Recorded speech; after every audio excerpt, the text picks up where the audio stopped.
Kristen Harper here, and this morning joining me is Kim Hill from Stratigi. Kia ora, Kim, how are you? I'm good, thank Kristen. Good. Kim, the one question. What was the number one attribute or skill that you needed when you first started out in business to become successful? When I get asked that question, so many things come to mind for me, Kristen. So when you say one, I feel like, can I string a whole sentence together? Of course, you can say whatever you want to say. I guess the first thing that comes to mind is when you're first starting out is really knowing what you're passionate about and your purpose and your why you're doing it, why you're taking that leap to be in business, because that's the very thing that's going to keep you really anchored when times get tough. Yeah. Really knowing what that vision is, why you're doing what you're doing, and what your purpose is.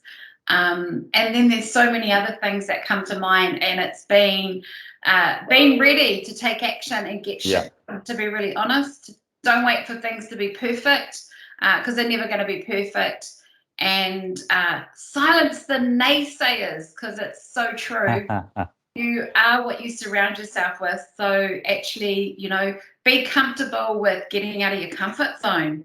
Yeah, that's cool. Like there's some really good nuggets in there. I mean, the first, the why I think is so important, because I think a lot of people these days get into business or get into roles that they just don't really give a shit about.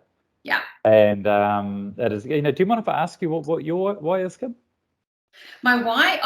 So when I thought about this question, Kristen, I was trying to think of, was it when I launched out and owned my own fitness centre, launched a business with that in my late 20s some time ago, or was it 5 years ago? Yeah, 5 years ago. Or was I thinking about Stratigi, which I founded almost 20 years ago now? And for me, my real why for doing what I do is because I love what I do. So I want to have meaningful impact on to entrepreneurs and businesses and whānau. And I particularly love working in our Indigenous space with our people, with Māori, because when you're working with an entrepreneur, you know that the ripple effect is that it spreads in the whānau. Yeah, absolutely. So, that they're sharing all the pearlers or the advice into their whānau. And I get it. I get whānau going, I might be doing you out of business because I shared all that with my whānau. And I'm like, nah, kei te pai. It excites me if we can empower. It's really the other way around. And that's what I've seen, especially in these spaces, as that the more abundant we are and the more that we share, you get other people that come along with that journey. We don't need to be competing with each other. It's just creating more opportunities. And you said, I think another key one that you said was, a couple of books just fell over. Another couple of key ones that you said was the people you surround yourself with, and especially taking action, because a lot of people will talk about shit, but they'll just never get shit done. And taking action is key. So, Kim, thank you so much. Some really good pearls of advice there.